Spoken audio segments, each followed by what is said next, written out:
and welcome to A City That Works, a brand new podcast from the Finsbury Institute at City St George's, University of London, dedicated to finding real-world solutions to enable the City of London to thrive. I'm Professor Diana Beech, Director of the Finsbury Institute, and your host for this series. We are living in a time of profound economic, technological and social change. And at the Finsbury Institute, we're experiencing these changes right in the heart of the City of London. Our institute and this podcast exists to bring research, policy and practice together to ensure the City of London remains a globally competitive and socially vibrant city in which to live, work, invest and trade. In this episode, we're discussing the city as a financial hub and asking whether it's in danger of losing its stellar reputation. Joining me are Kirsty Rutter, Director of Fintech Investment at Lloyds Banking Group. Is there a genuine need?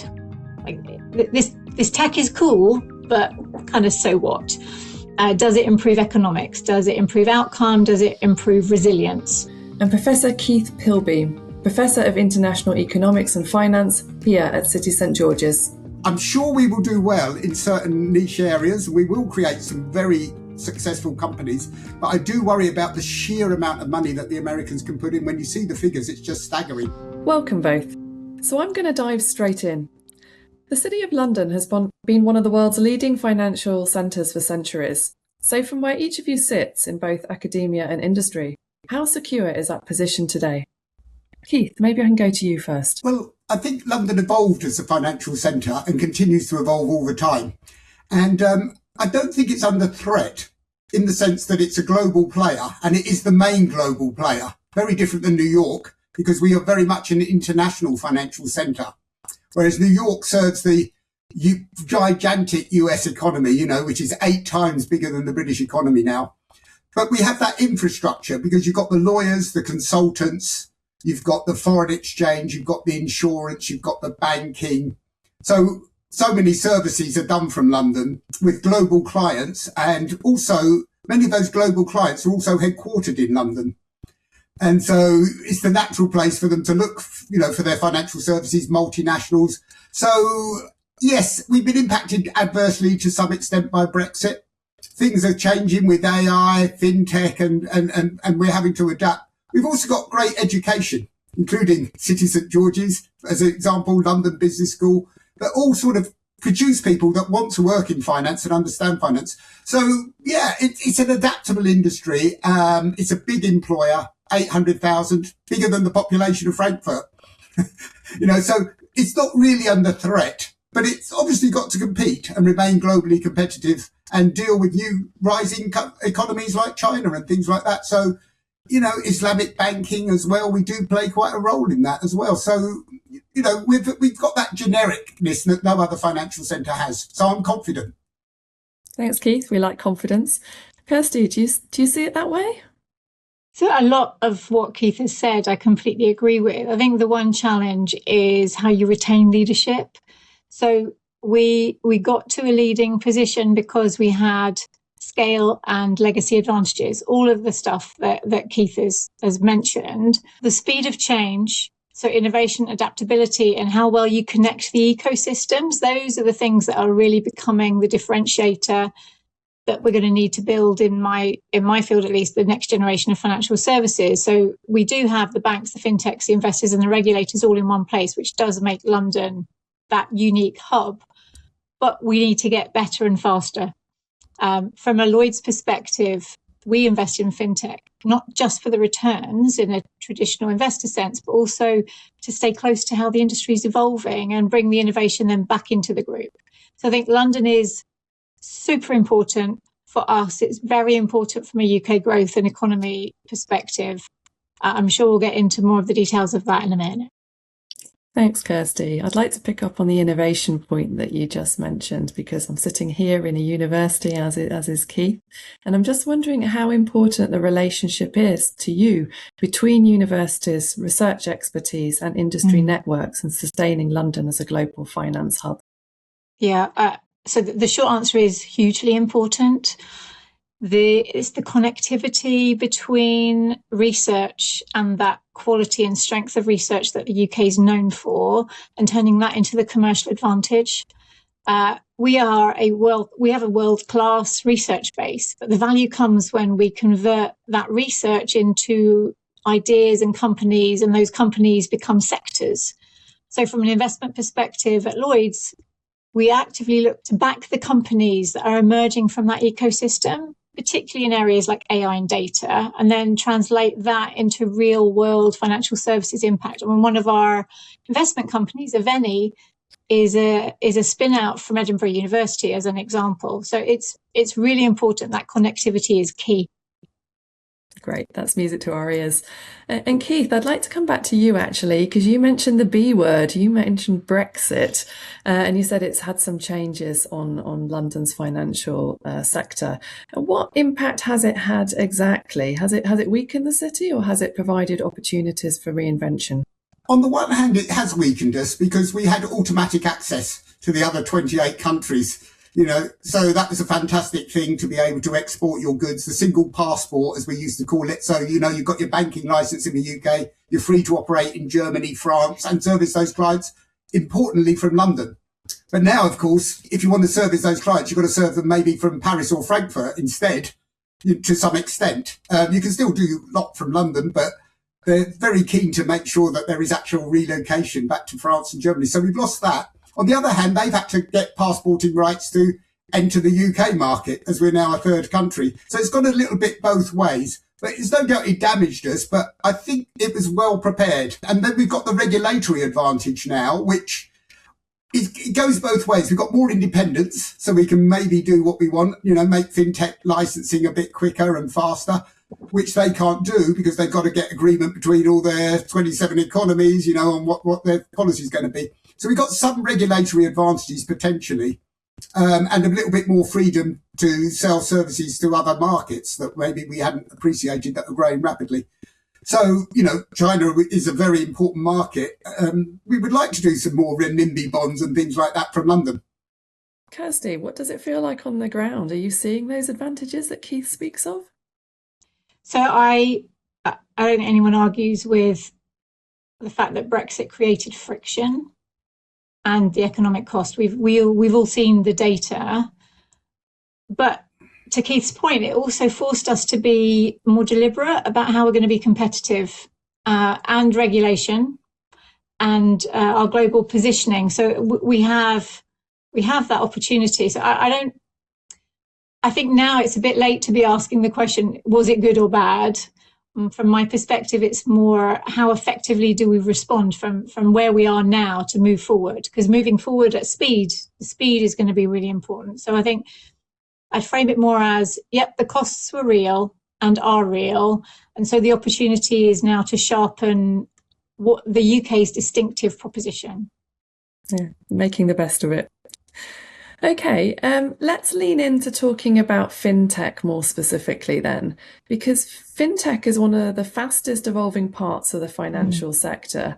But for me, fintech seems to be an umbrella term that covers quite a lot of different technological innovations in finance. So I'm interested in how you would both define it. Keith, can I come to you first? It's basically the application of financial technology to deliver banking and financial services digitally. That's basically what it covers. Whereas, traditional banks are mainly bank branch. Now you deal with them on your mobile phone, for example. There's fintech companies in all sorts of areas like back office functions, chatbots instead of personnel, dealing with the customers. It's got so many sort of areas that covers wealth management. Customers like it because they can see their bank accounts, they can move money around quicker. They don't have to go to the branch to do it. So it's all about digital delivery rather than the traditional modes. So it's a very broad term, and there's very many companies in that area doing very different things. So I've been involved in fintech of its various flavors for well over a decade now. When I started my journey and involvement with that community, it meant the neobanks like Monzo, Starling and Revolut, and that the fintech are coming was the terminology that was used across the banking sector. Or should we be afraid of fintech? Discuss. So those were the conversations from a decade ago. but it's moved on and changed so much. So a lot to Keith's point, it's that digitization of financial services, but now it's end to end. So it's hard because fintech isn't a sector anymore. I got to the point a few years ago where anything can be a fintech, because from a consumer experience perspective, you could plug in payments. As soon as you put a payment into an app, it becomes a fintech. I mean, it doesn't even have to have anything to do with financial services, but effectively you are servicing a need, right? Same for insurance. So as soon as there was an insurance product or a payment capability, technically it kind of fell into fintech. So that definition got quite hard. So I think I would define fintech as the application of technology, and it's to improve and redesign or rebuild financial services, and it's becoming the operating layer of modern finance. That's really helpful. It's helped me to see it in more of a cross-cutting way, actually. So can I bring London back into our conversation again and ask, from your perspective, how London ranks as a place to build and scale a financial technology company? And Kirsty, I'll come back to you and ask you how you see it as a fintech investor. There are many layers to this, if you'll bear with me. London became the natural home of fintech in the UK because, as we started out in the conversation, you have a very unique place where financial services, so capital markets, was based here. And you had technology companies based here. You had a huge pool of talent, and the regulator was on site. So geographically, London was a very obvious place for fintech to bloom, and it really has. The UK more broadly is number 2 globally for fintech investment. If we don't count China, if we count China, it's number 3, and it's certainly number 1 in Europe. But the UK fintech story is increasingly regional. So it's being shaped by a combination of heritage, so industrial heritage, and world-class research. So back to how do you connect in universities into the ecosystem. London absolutely remains the nucleus because it started off in capital markets with the regulator and deep talent pools. But what's interesting now from my perspective is how innovation is anchored across the country in different clusters. So in the north, in places like Manchester and Leeds, there's a long-standing strength in banking and payments, insurance and professional services. In Edinburgh, there's a legacy, history and a heritage in asset management and data science, which is also supported by the universities. And then in the southwest, so in Bristol, huge engineering and technology heritage. So each of the different cities and regions has developed a natural system around itself that amplifies what it's great at now and what it was great at in the past. We've also got then, of course, research-intensive universities, Oxford, Cambridge, London, where you've got academia, talent, and industry that drive commercialization. So what I love about, where London is a very clear finance centre, actually there is a huge regional play for the UK. And so rather than a single centre, the UK fintech ecosystem is becoming a network of hubs that are connected, but they have their own economic history and research strengths. That for me is a real powerhouse of an opportunity for us to position the UK as that global leader in financial innovation. And it lines up beautifully with the Lloyds model, which is London head office, but hugely regional as well. I love that hub and spokes idea, with the spokes becoming more powerful in their own right. Keith, what's the academic view on this? Well, although London is number 2 in the world, when you look at the figures, it's about 3 to 4 billion a year in dollars. But go to the United States and we're talking 10 times that per year into fintech. So they've got a better venture capital structure than Europe and including London, although we're quite good in that area. We're way behind them. So the big fear I've got is when you look at London, it's being such a prominent financial centre, possibly the number 1 still, number 2, definitely, you can argue about whether it's 1 or 2. But when it comes to fintech, we don't have the scale that they've got in America. They've got fragmentation in their banking market and all sorts of things and problems there. but the sheer amount of money they can put in compared to what we can do. And that does worry me, because we've seen the American firms dominate in tech, creating these trillion-dollar companies. And with the money we're putting in, it's difficult to believe that we're going to, the next big ones in fintech are coming out of London, unfortunately. I'm sure we will do well in certain niche areas. We will create some very successful companies, but I do worry about the sheer amount of money that the Americans can put in. When you see the figures, it's just staggering.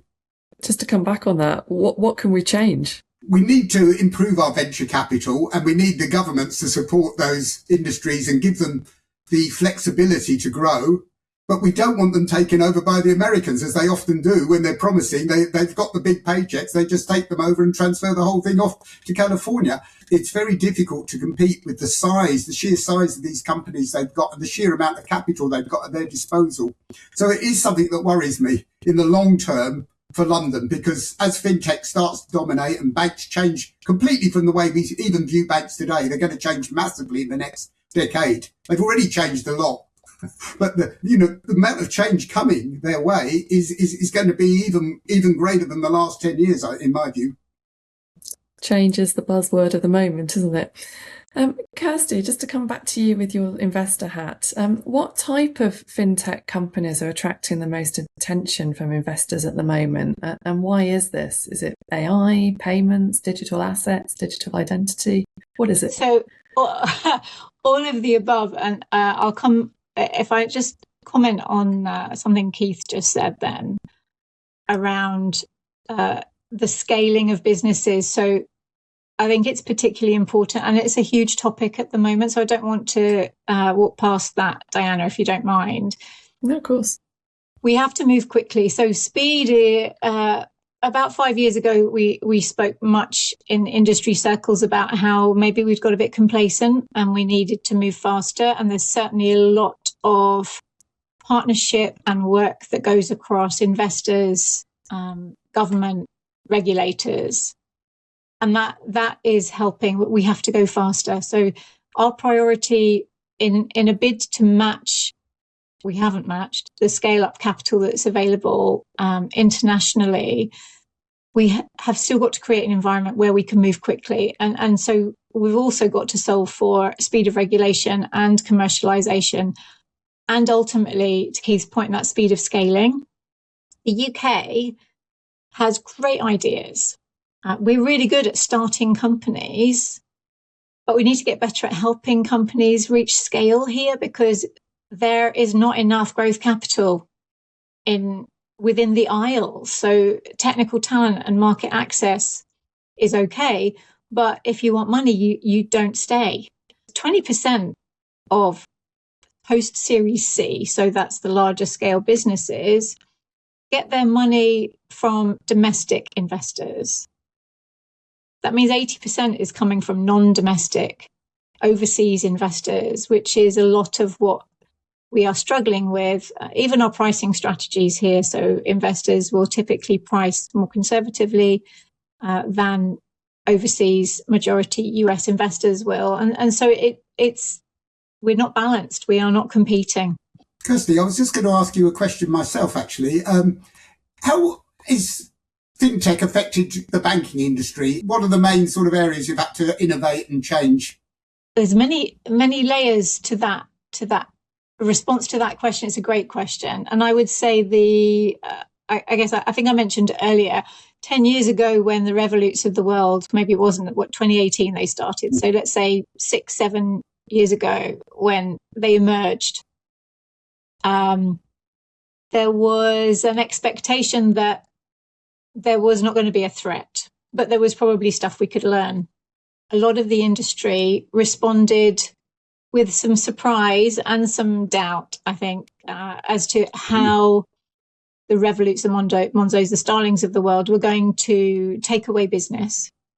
What they did show us was how you deliver great experience. The consumer benefited, my personal view, the consumer benefited because the customer experience was just fun and engaging. And that upped the game for everybody. So I think from a consumer competition perspective, I think the customer experience that you can have in the Lloyds app, for example, is just as good as you'd get in a Revolut app. Where we're starting to see challenge now, and then Diana, to answer your earlier question about where are we seeing it, it's not so much anymore on the consumer experience yet, although I'm expecting that to change with agentic AI. It's happening much more in the infrastructure of the business, because when speed and value are what you're wanting to get from all tech innovation, regardless of whether it comes from a fintech or it's a challenger, you've got to respond quickly. You have to deal with legacy technologies. You've got a cost base that you have to bring down, because you want to be able to go to market faster, swifter, and have more impact, create more value. So the opportunities, if I look where investors are putting money today, Diana, it's heavily weighted towards AI. That's no surprise. And payments, all the different partners you can have, all the different technologies. But with that then comes a whole infrastructure around identity, know your customer, fraud. And that's going to become even more important, that infrastructure layer of trust and protection, I call it that slightly crudely, because as the technologies move ahead and there are more investments in AI, as an example, the response to managing the new risks that come from AI is a whole new marketplace for innovation. So what we're seeing is the ecosystem that sits around that allows us to be regulated, compliant, and it moves very, very quickly. Yeah, so help me out a bit. I understand the need to move quickly if you see something interesting, but how do you decide whether a fintech is genuinely transformative or if it's just going to be another flash in the pan latest trend? Flash in the pan, I'm not sure you can always get, because it's a matter of timing. But what I guess my investment mandate is to making the investments that support and grow and accelerate in service of Lloyds' broader strategy. The first question that me and my team will always ask is there a genuine need? This tech is cool, but kind of so what? Does it improve economics? Does it improve outcome? Does it improve resilience? And if the answer in that first pass is yes, then we'll bring it into a conversation into the wider Lloyds ecosystem, because next you're going to have to check whether can it operate in a regulated environment? Is it going to pass all of the security checks? In the super early stages, honestly, Diana, it's all about the founders. So you can tell there is a really strong correlation between the quality and the credibility of a founder and where this is going to end up. Because invariably, no matter the idea, no matter the opportunity and the solution they are building, when they're great teams, they will develop their solutions with customers, with clients, with partners. So like a Lloyds Bank, an adaptable founder will pivot. So you've got to accept that sometimes the solution that you initially got intrigued by is not the solution you're going to end up with, because a smart founder will pivot their proposition to solve for a real problem rather than just keep pushing their tech. Thanks. Keith, do you have a view on this as well? Well, as an economist, I like to look at fintech as a little bit of a disruptor on both the cost base of banks and their revenue. Because if you think about it, they can close branches, and they have been rapidly, and that saves a lot of money. So when you run a branch, it's an extremely expensive way of getting deposits. But it has that human contact where banks do have this big advantage with their wealth management and things like that. But also the revenues are getting squeezed as well, because you've got lending platforms, direct businesses can go peer-to-peer lending and things like that. So they've also got to compete much more for the deposits. It's very easy now to switch money from my current account into my savings account and suddenly get 4%. And that's coming off the bottom line of the banks. So the banks do need to reinvent what they're doing for customers and what services and where's their comparative advantage, because they can't really afford to lose that deposit base. A lot of people are very lazy, even now, luckily, and not moving their money about and keeping far too much, in the current accounts, not earning enough interest. But there's also more competition because the pricing is a lot clearer now. Where can I get the best mortgage and everything? So it's creating quite a squeeze on banks. So they really do need to think about where their comparative advantage is. Like they do very well in mortgages still because people want the trust and the credibility that comes with existing brand names. But I think banks do need to really look at themselves and say, what's our strength and what are our best partners in fintech that's going to benefit the bank and our bottom line, because we've got this squeeze coming on us from disintermediation to some extent, we would call it in economics.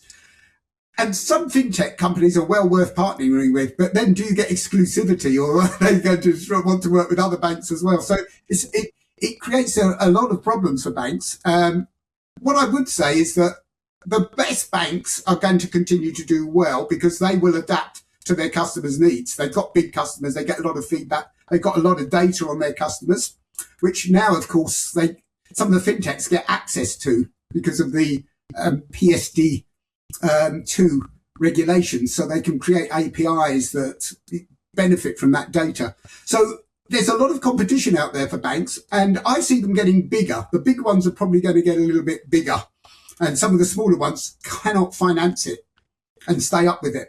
So I do see this creates some opportunities for banks, but there's a lot of dangers out there. So can I just add to that, because I think it's a really important perspective. The one piece I would add onto it is, through history, restraint or constraints lead to innovation.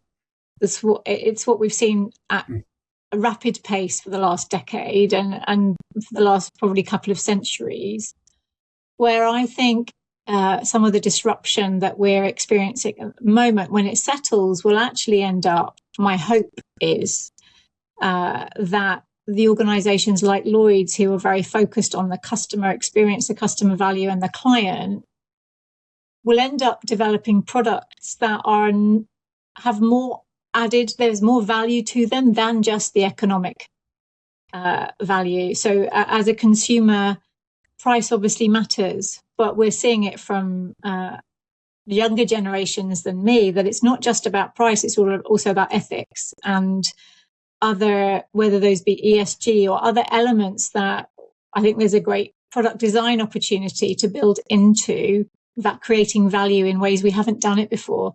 But it needs always to be in service of the outcome for the customer and the client. Thank you both. I've certainly learnt a lot more about the world of finance today, and I'm sure our listeners have too. Thank you to my guests Kirsty Rutter and Professor Keith Pilbeam. And of course, thanks to you for listening. If you have a comment on anything we've discussed, then we'd love to hear from you. You can follow the Finsbury Institute on LinkedIn, and you can visit our website at citystgeorges.ac.uk/Finsbury-Institute. Please subscribe wherever you receive your podcasts and join us for episode 3, our last before the summer break, publishing in July. Thanks also to the School of Policy and Global Affairs for funding this series, and to Research Podcasts for their production support.